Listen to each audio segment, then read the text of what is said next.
Hey everybody, welcome once again to another special edition of Singles and You Time Out with KC. Let your friends know that Singles and You Time Out with KC is on the air right now. Invite them and let them join us. Wow. Today we are continuing on this wonderful topic on maximizing purpose. Actually, today we are going to be looking at maximizing purpose part 11. Wow. We have done maximizing purpose from part 1 to part 10, and today we are going to look at maximizing purpose part 11. Okay, so before we continue today, I need to really emphasize the wisdom keys I've been emphasizing from the beginning of this series. And the number one wisdom key is that when it comes to fulfillment of purpose, you can fulfill your purpose partially, you can fulfill your purpose fully. Fulfilling fully depends on your dedication, commitment in pursuing and fulfillment and maximizing your purpose. Number two wisdom key is that fulfilling purpose is a marathon race, not a sprint race.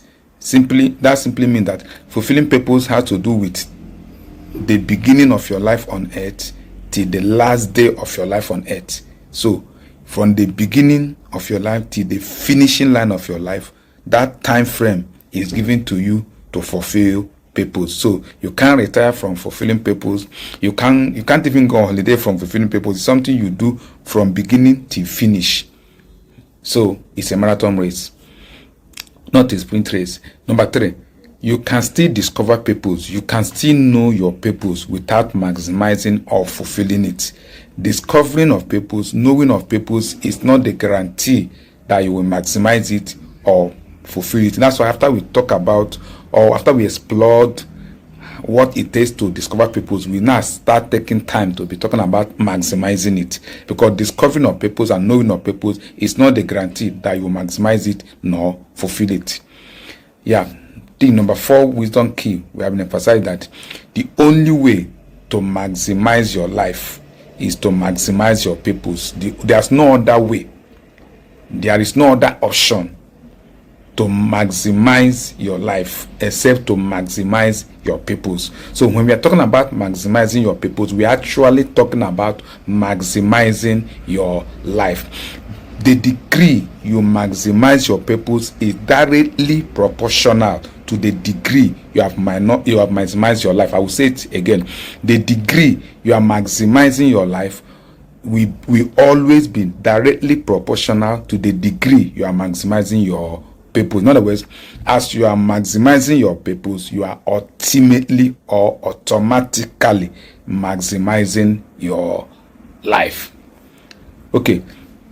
Again, we have been looking at the steps you must take, or the things you must do, or the ways that it takes everyone to maximize purpose.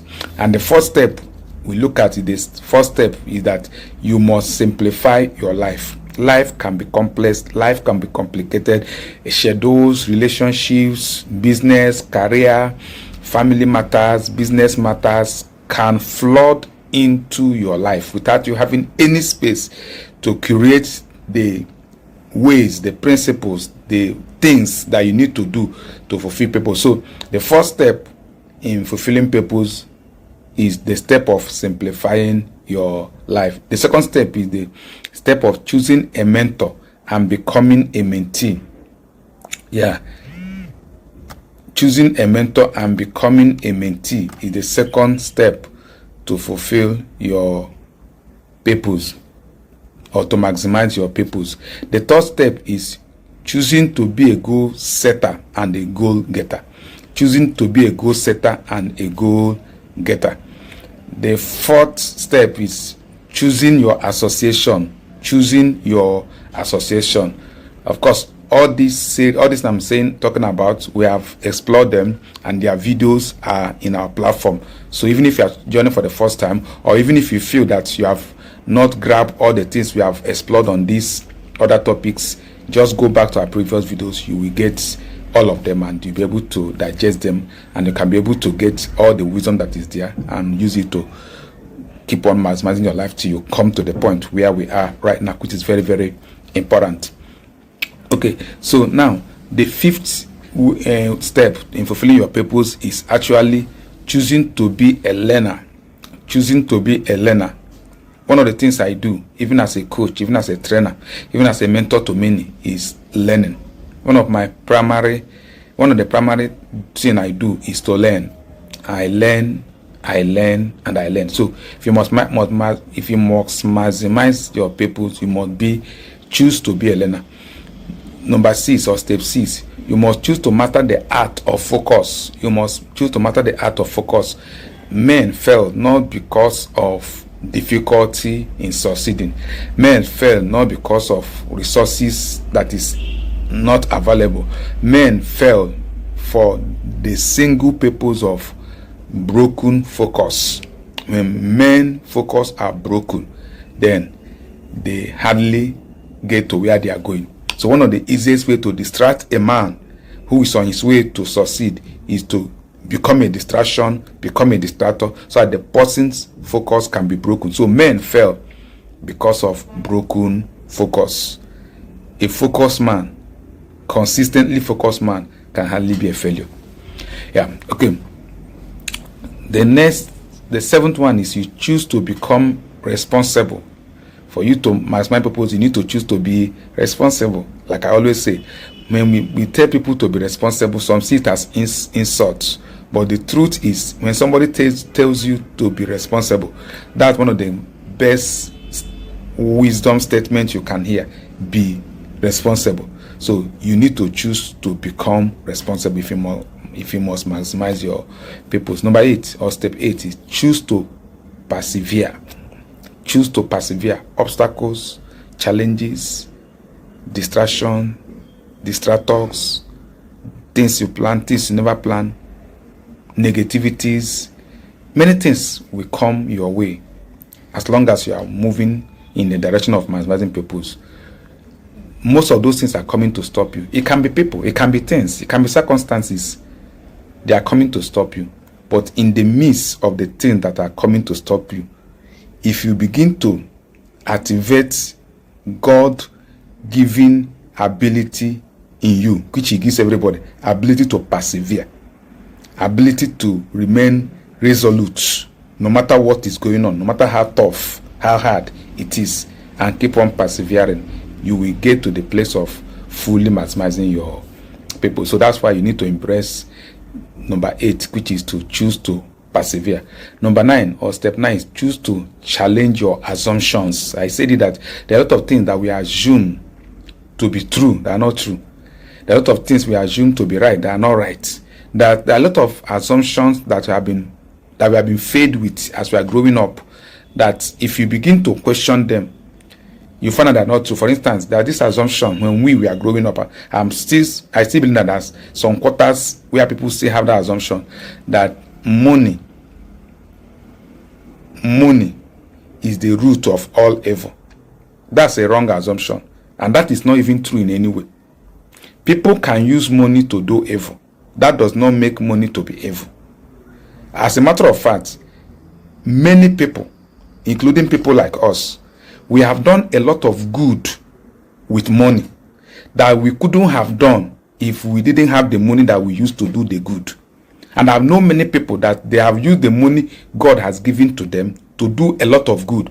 And those good they are doing, they couldn't have done it if they don't have the money. So when somebody says money is the root of all evil, or money is the cause of all evil, it's a wrong assumption. And this now try to scare people away from legitimately doing the thing they need to do to have sufficient money to do more for humanity. So many assumptions like that. Another assumption that all politicians are evil. That's not true. Many politicians, or some politicians, let me even use the word many politicians, may be involved in a lot of things that you may consider evil, but we still have good politicians. You may not know them, but they exist. I will say that you may not know them, but they exist. After all, most of the politicians you even call evil, you have never seen what they are doing. You only heard what they are doing. Some of the things people even say they do, there's no evidence about it. It's majorly assumption. I'm not defending politicians. What I'm trying to say, generalizing the fact that all politicians are evil is not 100% correct. It's an assumption. Yeah, they are good politicians. That's the point I'm trying to make. There are many other assumptions like that. So, assumption, you need to challenge your assumption if you must mathematics purpose, so that you can be able to wave off all the wrong assumptions and begin to pick up the realities that you have verified, confirmed, experimented, proved, and work with them. Number 10 is that you must embrace uncertainty with humility. Uncertainties, they will definitely happen. The unexpected, they will definitely happen. Life happens to everybody. Even the one that claims to be the most powerful. I've seen people talk as if they are God. Yeah, the same person you see that is talking as if they are God, when life happens to them, they are humbled. Yeah, so when uncertainty happens, embrace them with humility. And if you go to our videos, you learn the things we say you need to learn there and use them to maximize people. And of course, the last thing we looked at last week was help others maximize peoples. One of the things you must do in maximizing peoples is to help others. The more you help others, the more you grow faster in maximizing your own. Actually, I said that I gave out 3 ways to help others to maximize purpose. One is help others to discover their purpose, teach others how to maximize their purpose, and encourage others not to give up in maximizing purpose. I think today I want us to share the 12th step. 12th step you need to take in maximizing purpose. Wow, we are really going far in this business of maximizing purpose, and I'm excited about it. The 12th step. So maximizing purpose past 12 is what we are looking at today. Wow, this is great. And I'm sure you are making progress as we are going. Your maximization of purpose have reached to your own part 12, because that's the way you can benefit maximally from what we are teaching. Okay, so the 12th step is celebrate small and big success or successes. Celebrate big and small success. As you are maximizing purpose, you will have small success, you will have big success. Celebrate both. The small success, the big success, celebrate them. They are part of the process of maximizing purpose. Celebrating your success, no matter how small, no matter how big it is part of maximizing purpose. Let me even say this. Life is full of ups and downs. Life is full of many failures and many successes. Life is full of many gains and many losses. Life is full of many setbacks and many progresses. Yeah. Life is full of great things and small things. Life is full of rejoicing and also being in sorrow. So the point I'm trying to make now is this. Most times it's as if we spend more time in the other side of life that is negative. For instance, when we fail, when we incur loss, some people tend to stay and live in the environment with the mindset that produce the loss, that produce the failure, that produce the setback. In fact, the right word to you that many people mourn for a long time their failures. Many people mourn for a long time their setbacks. Many people mourn for a long time their losses. But no matter how you mourn for your failures, no matter how you mourn for your losses, no matter how you mourn for your setbacks, it's not going to reverse the reality that you have been set back, you have failed, you have lost whatever it is. Now, instead of spending more time in mourning setbacks, failures, losses, and the rest of them, we also need to learn how to take time to move in the side of positivity, where we can celebrate successes, small ones and big ones, because that's actually the one that will actually bring a better result in maximizing purpose. Mourning failures, setbacks is not going to change anything. And the time we used to do the mourning may actually end up being a wasted time, because the only thing we can do with our failures, our setbacks, our losses, even our mistakes, is actually to learn from them. To learn. The greatest blessing in them is to learn from them. As a matter of fact, to learn how not to repeat them again, and use the wisdom to deal with things better in the future. That's the much we can do. So, but when it comes to success is as if we don't tend to spend time celebrating it. But that's one of the things I want us to learn today. Celebrating your success, both the small ones and the big ones. Listen now. When you meet your goals, they are worthwhile celebrating. When you meet your daily goals, you may call them small success, but they are worthwhile celebrating. When you meet your weekly goals, you may call them small success, but they are worthwhile celebrating. Yes. Daily goals, weekly goals can be seen as small success, and truly they may look small, they may appear small. But most times, these small successes are the things that are also going to build up to give you the big, great success of tomorrow.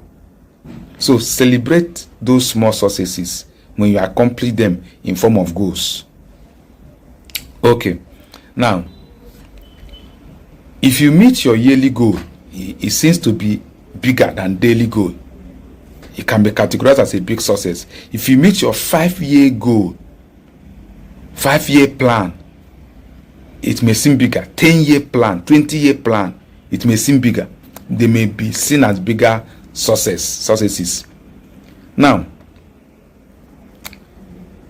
both are to be celebrated, both the small successes and the big successes. And I will tell you why you need to celebrate them now.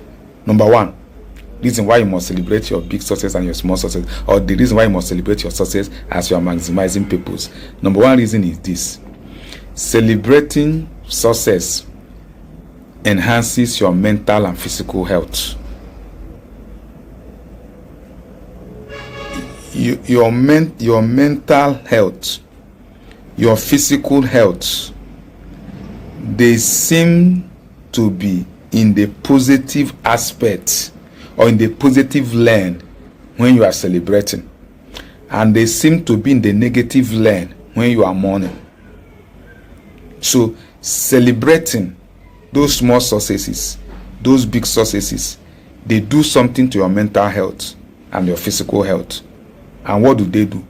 They enhance it. So celebrating success enhances your physical and mental health. Okay. Or should I say celebrating success can make you to be healthier? Yeah. That's the way I can put it. Number two, celebrating your success enhances. Okay, celebrating your success increases your energy level. Celebrating your success increases your energy level. When you are mourning, it seems to decrease your energy level. When you are in the other side of negativity, when you are in the atmosphere, the environment, we are living the mindset of negativity. When your thought is clouded with negativity, it seems to drain your energy. But when you are on celebration mood, it seems to take your energy level higher. Yeah. So celebrating your success increases your energy level.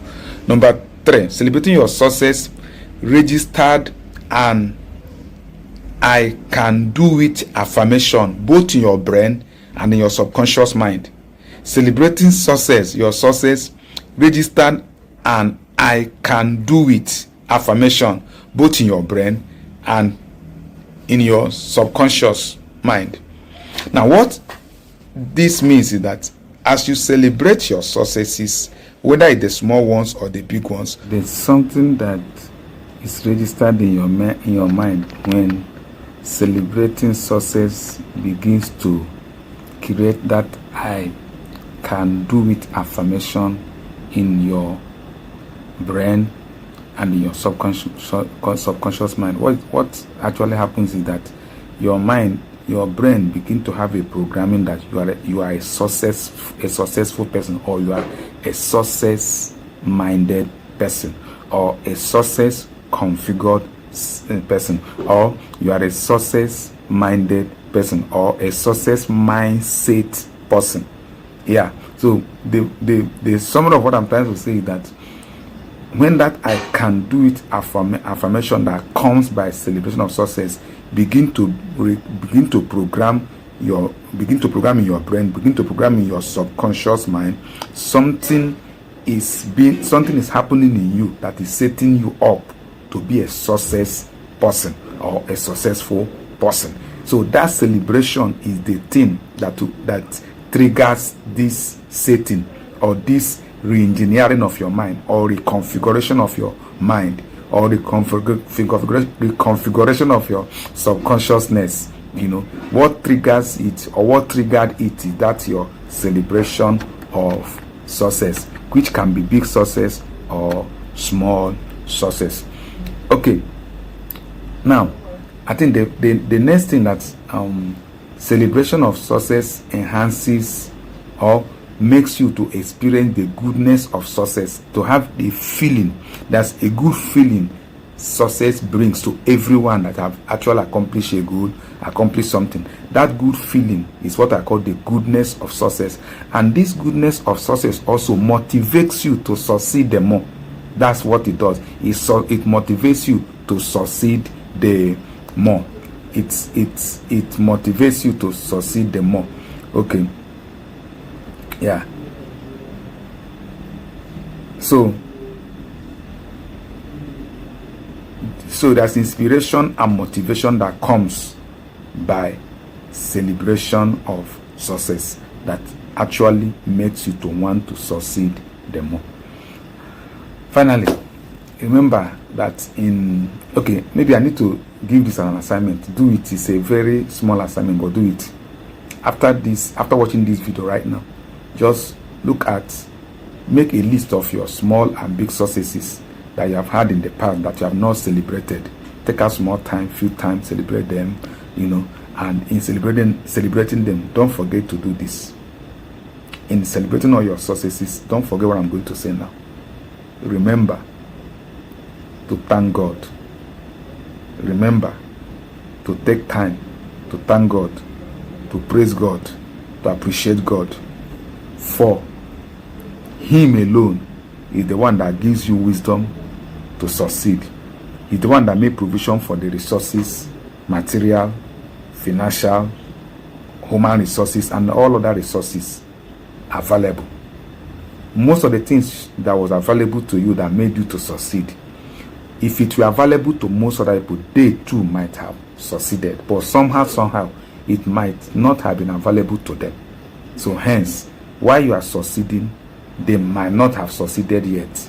So remember, it is God that enabled you, that helped those resources to be available to you. So in all your celebrations, make sure you take time to thank God, to appreciate God, to praise God. Yeah, I'm saying this because it's a very serious matter. Don't forget it. And as you do, maximizing of your purpose will be a continuous thing. And that's my quest. So keep on hanging on our page. Go back to our previous videos. Beyond maximizing purpose as a topic, we are dealing with many other things that you will like on leadership. I will also do a lot on prayer and the rest of them. Just keep on hanging out with us on this page and on all our platforms, and you will be happy you did. So thank you once again for being part of today. Singles and Youth Time Out with KC, and see you next time, same platform, same day next week. Thank you, and make sure, and we are appealing to you, and we are asking you to, as part of maximizing your purpose, help somebody to get in touch with this video, get it across to somebody, and help them also to maximize their purpose. And of course, we have learned that the more you do it, the more you maximize your own purpose better, faster, and bigger. Thank you. See you next week.